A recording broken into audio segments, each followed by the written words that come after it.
Um, and so I did that.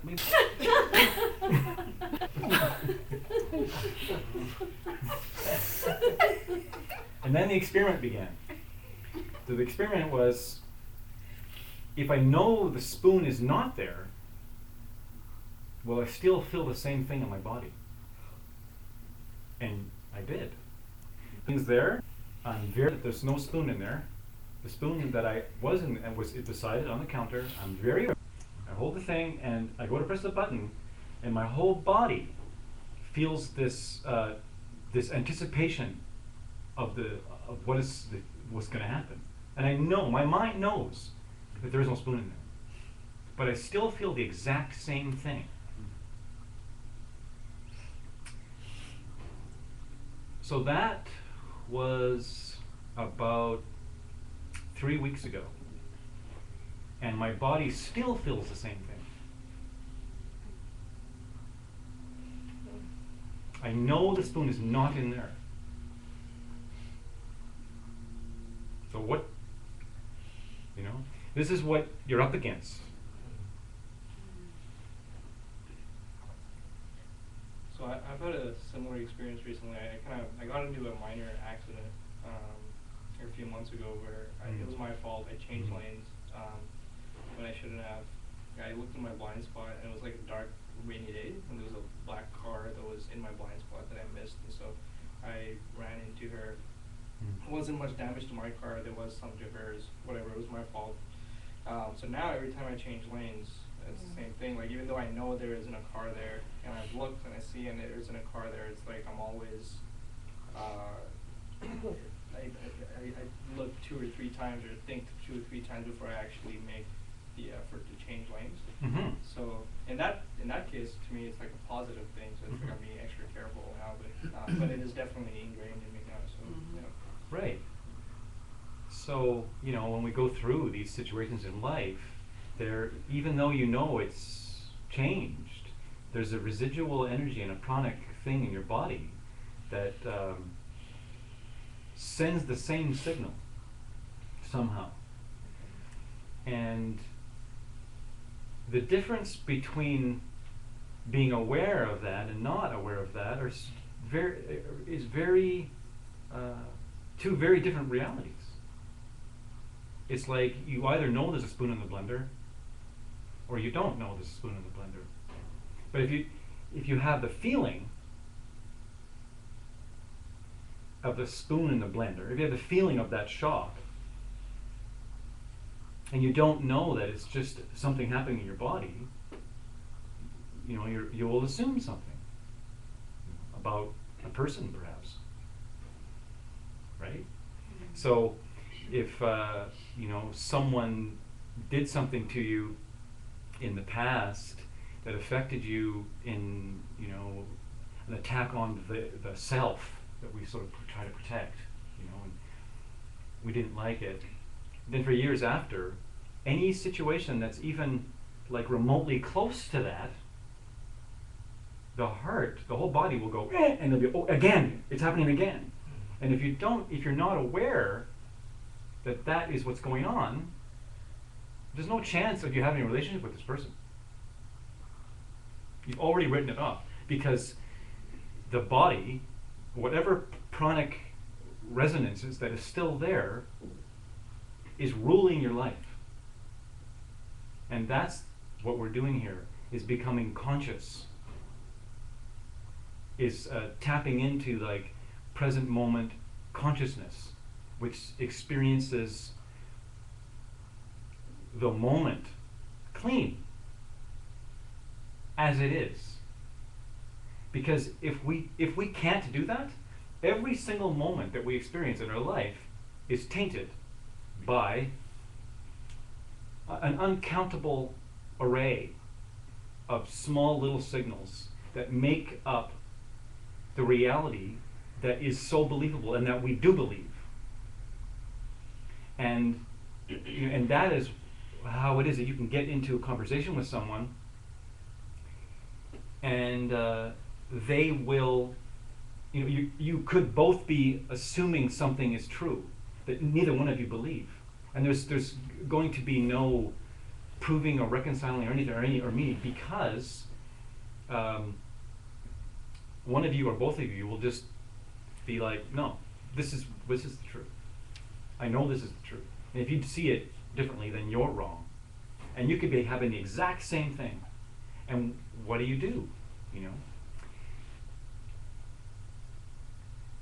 And so becoming conscious, becoming awake, is seeing that in you, is seeing your assumptions in you. And then if you can do that, you set the world free, which means you set yourself free.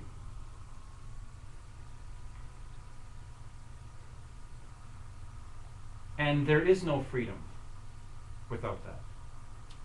You can maybe feel like you're getting close to something, and things are getting better, but it could be that you're just riding a nice wave. If you're not conscious,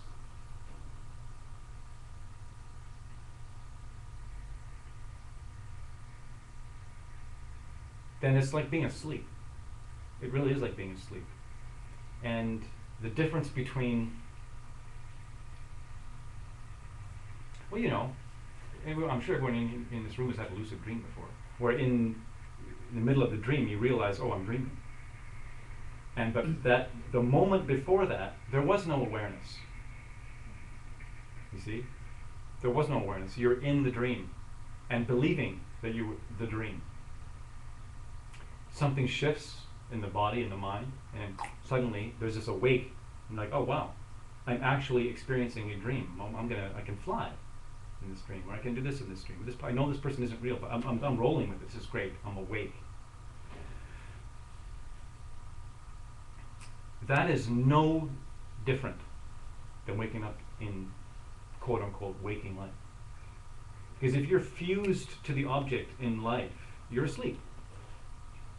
You're asleep because you don't have consciousness. You're not tuned into your consciousness. You're not aware that you're thinking a thought. You're the thought.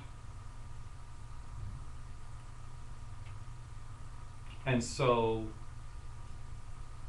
the spoon's always in the blender everywhere you go. It's like you're constantly being racked by this thing that's not even real. It's illusory.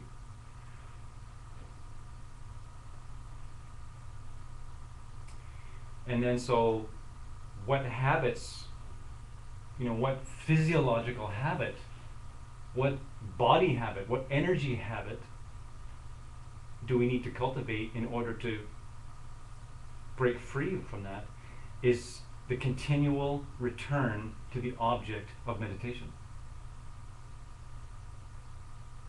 The continual return to the object of meditation. It's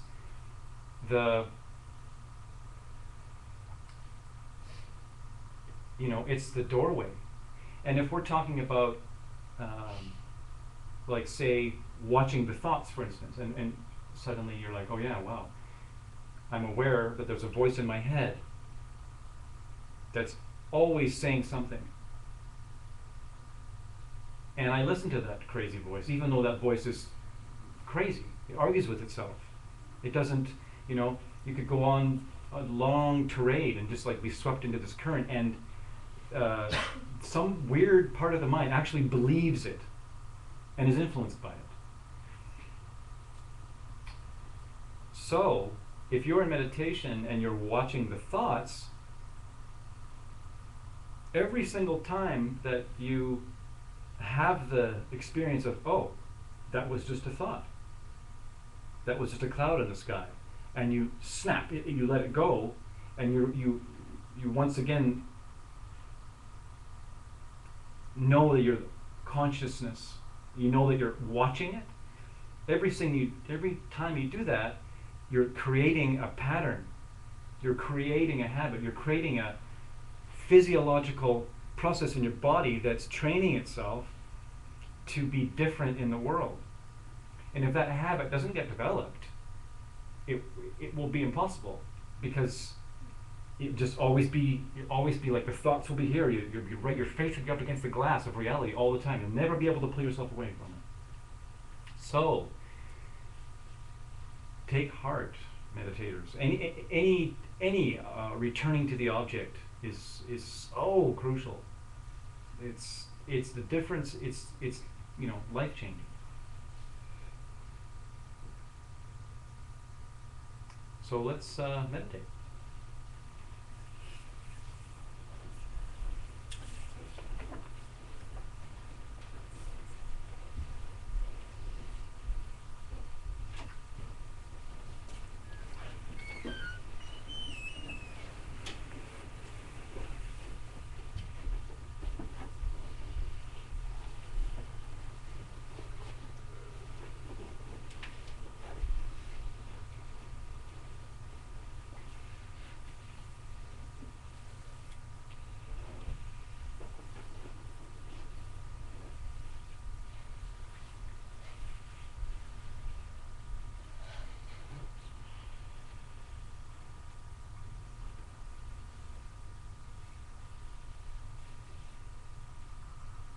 One day there won't be there won't be this thing where you go, okay, now I'm going to do this.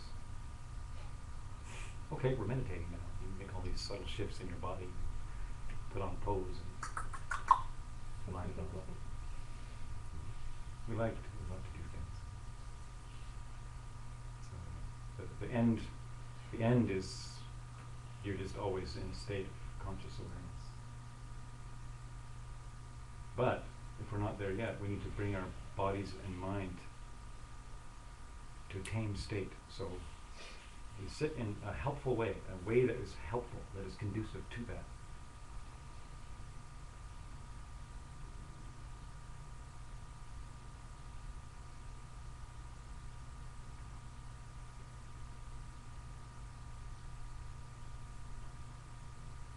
Bringing the mind to focus.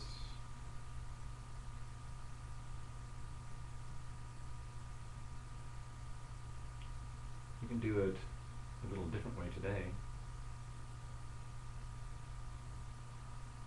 You can imagine that your mind's focus is vast. It's spread out as big as Vancouver. All the hustling and bustling around, all the cars going here and there. And then you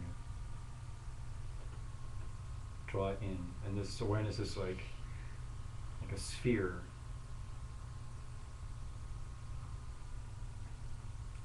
And you begin pulling it in, so it begins to diminish in size. Begins to pull into this neighborhood this building is in.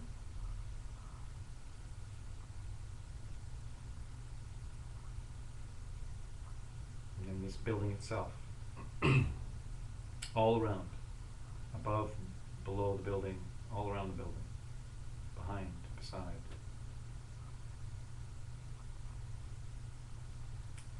And then this sphere of consciousness, awareness begins to draw in even more, so it's just around this whole room, above, below.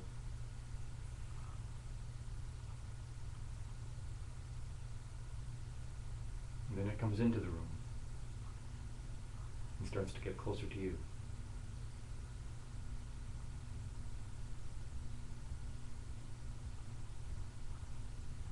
It keeps getting closer to you till it's this sphere around your whole body, above, below, beside, behind.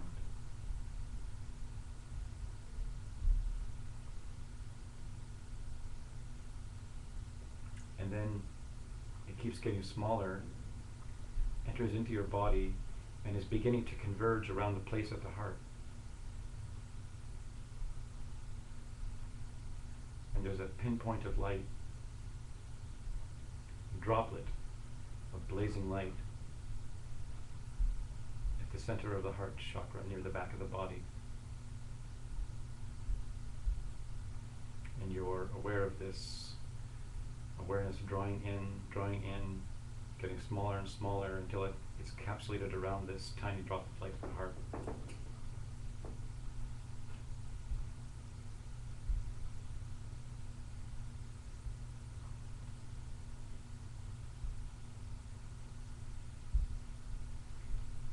And then you just focused on that tiny drop of light at the heart.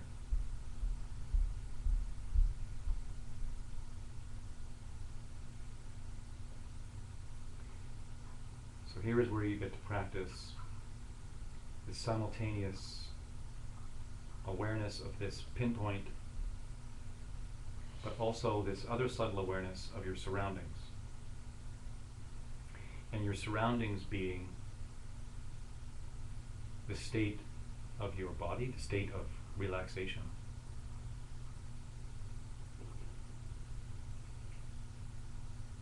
But as the mind is holding this light at the heart, at the same time, you have this other subtle awareness that is aware of, are the shoulders relaxed? Is the jaw relaxed?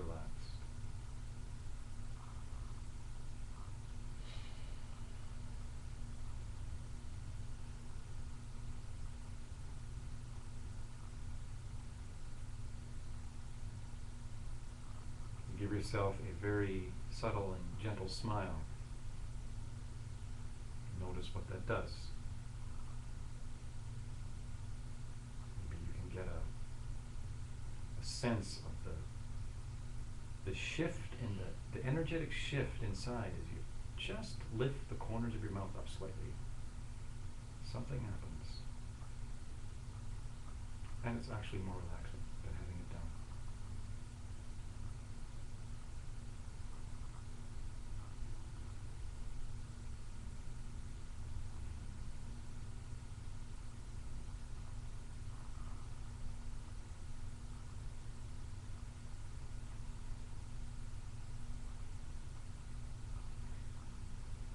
So now your job is to simply relax.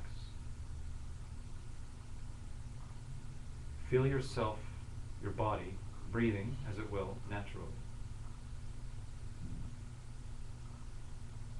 And you're simply practicing holding that object at the heart.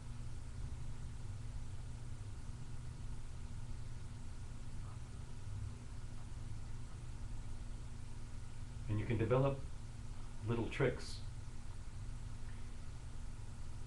Like you can make it brighten up on the inhale and slightly expand, and then on the exhale you can make it slightly diminished in size, change color maybe, or get a little dimmer or something. It's alive, it's moving, it's not a static object. Just undulating with your breath.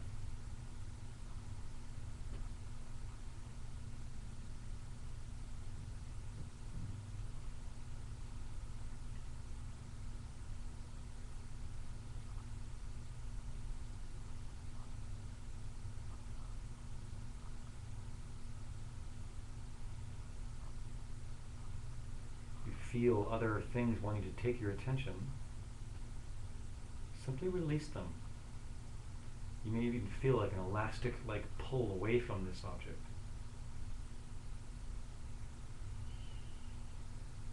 You can use the breath in this situation by keeping your focus at this drop of light at the heart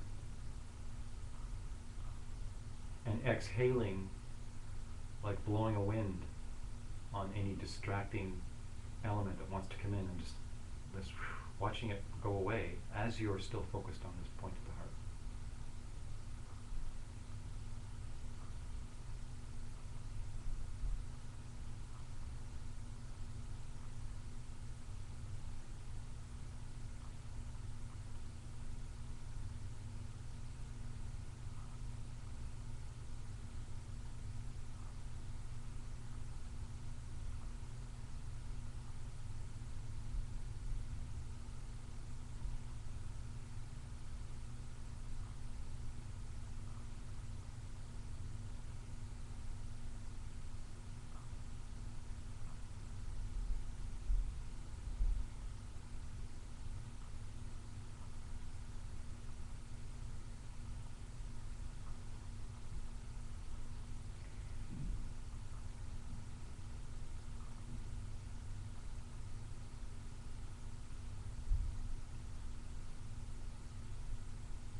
Now, to get a feel for how the mind's focus on a certain point in the body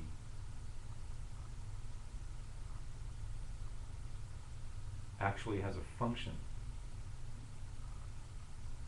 you can demonstrate that to yourself by feeling the difference in your body and in your mental state as you then visualize holding the focus at the heart, and then drop that light, the pinpoint, drop the light, drop it down to the navel, behind the belly button.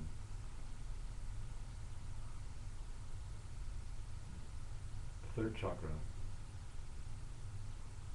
Feel what happens as you drop it down and keep your focus there.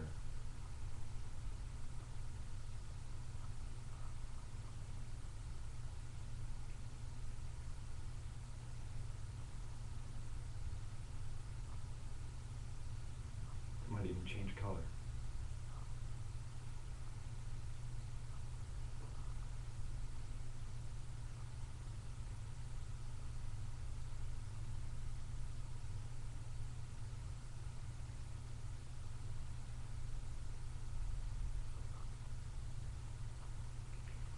Now we'll drop it even further down to the second chakra.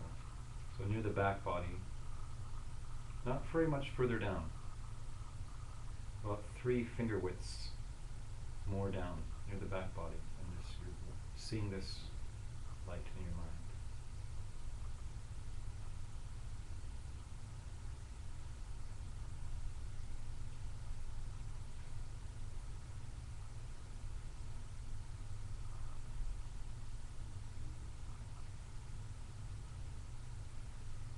Notice the difference.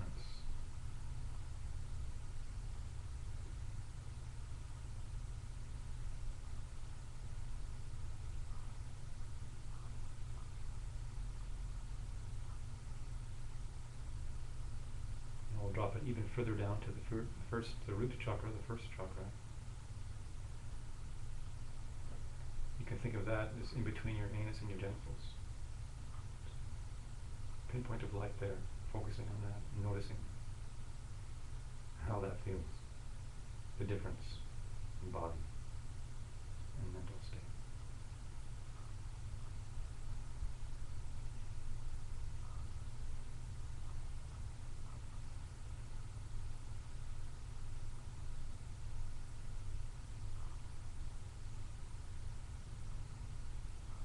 Practicing this awareness of, does it seem like a darker place? Is this landscape of the mind dimmer here as you focus on this object, or is it brighter?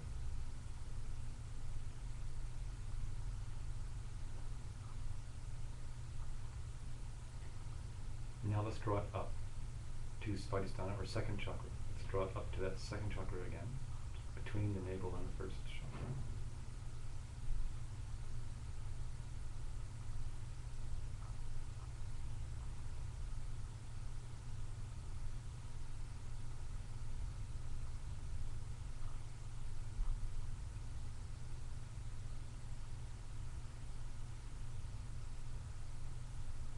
Breathing.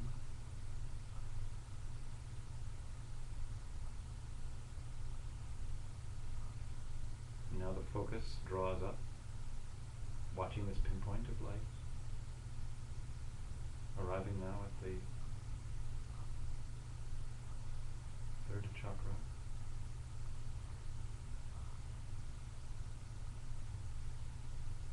Try to forget about the idea of chakra.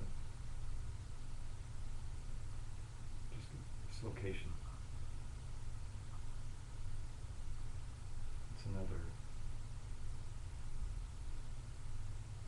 word that has a million meanings. Chakra. Try and let go of the concept, the assumed concept, and just be with the focus at that point.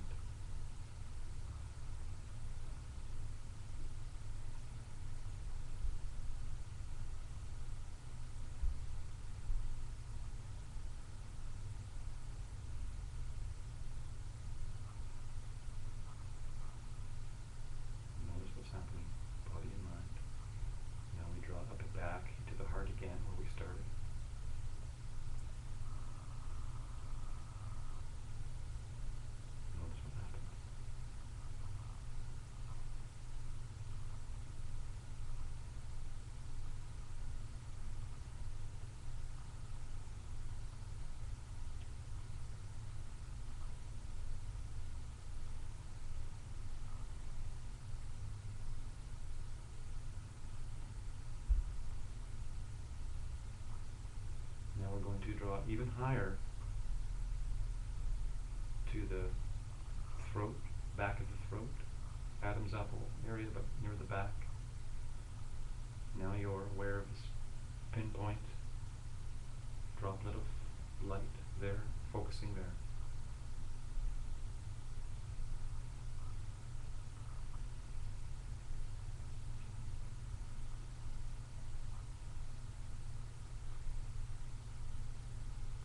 Take a moment here to do another little scan of the body, making sure that you have relaxation, making sure there's no furrowing of the brow or effort or trying to do this or succeed at this. There is no succeeding or failing. There's just this moment. So relax and experience it.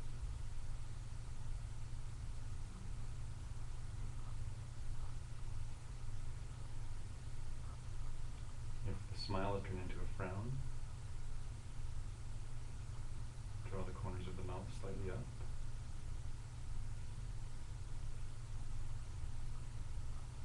Always want a little good humor.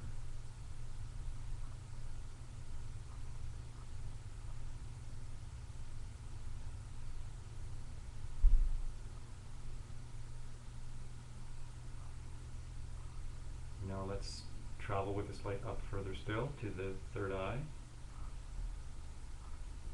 So you can think of that as the point between the eyebrows. You could sort of start there. You may feel a pressure there, but then think that the actual root point that you want the light is further into your head, like in the center of your head. And you're feeling this, seeing this light there. Being aware of how it feels.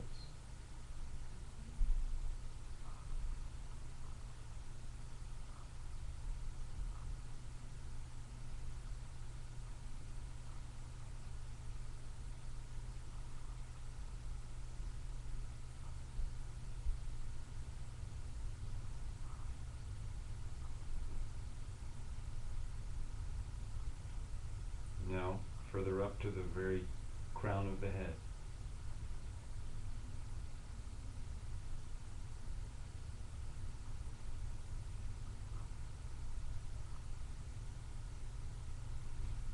Pinpoint of light, droplet of light, resting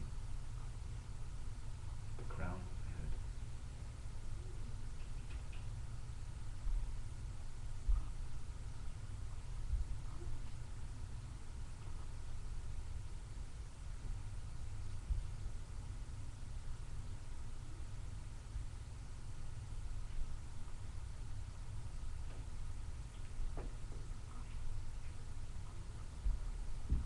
Now,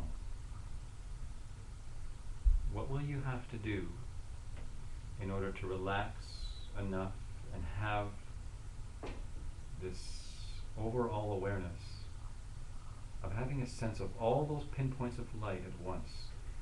So then you've got the ding at the chakra, the crown, this ding,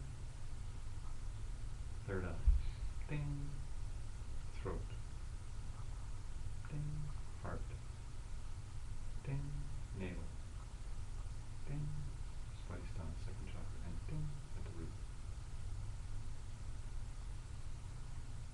This lineup of lights.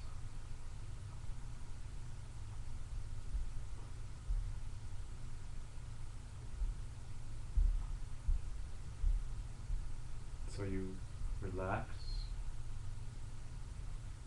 with your focus on this lineup of lights.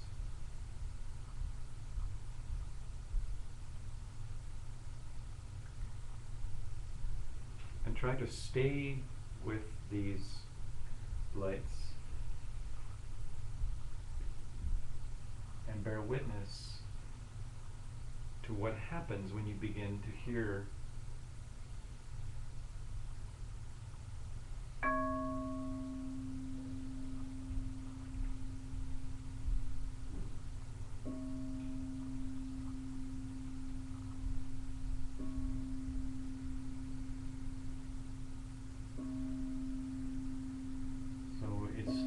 what is happening to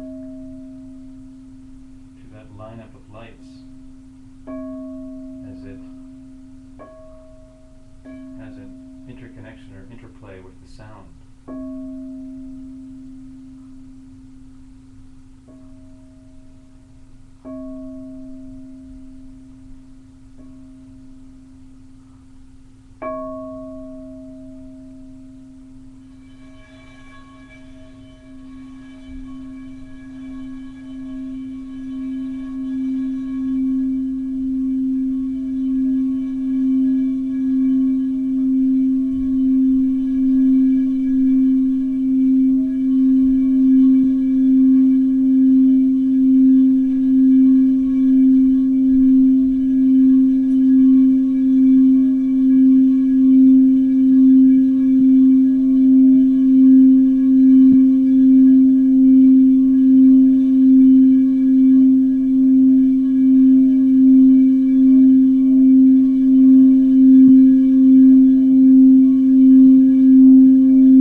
tweaks the meditation. See if you can get a sense of any dissolving of boundaries that may have taken place.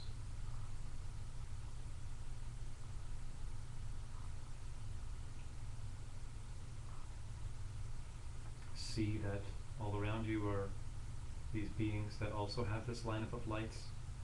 So with your third eye, you're seeing all that, seeing them in a different way, possibly.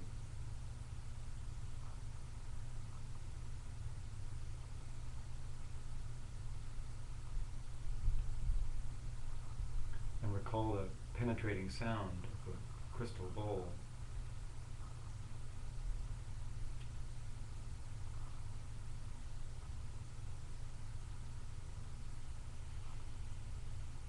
Maybe you can relate it to other sounds and still have this possible boundaryless feeling. And as you gently open the physical eyes, staying relaxed and centered, and feeling that lineup in the body, relaxing into it as you then take in the room, but very gently and taking your time. Never, ever, ever want to jump out of meditation. Smooth transition.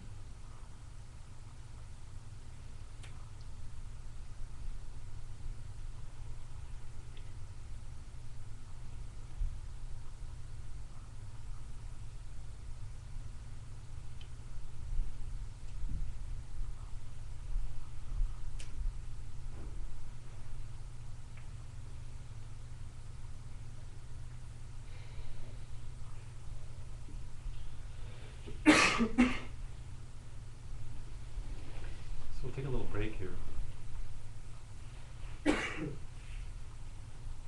And as you take the break, we'll do like about 10 minutes or so break. So we'll be back here at 8. Just see what it's like if you try and stay in any kind of place you may have entered or reached in that meditation. Just relax, but not in an awkward way, not in a robotic way or anything like that. In a very just relaxed way. In your interactions, if you talk to anybody and have a snack or two or something like that, just enjoy the break.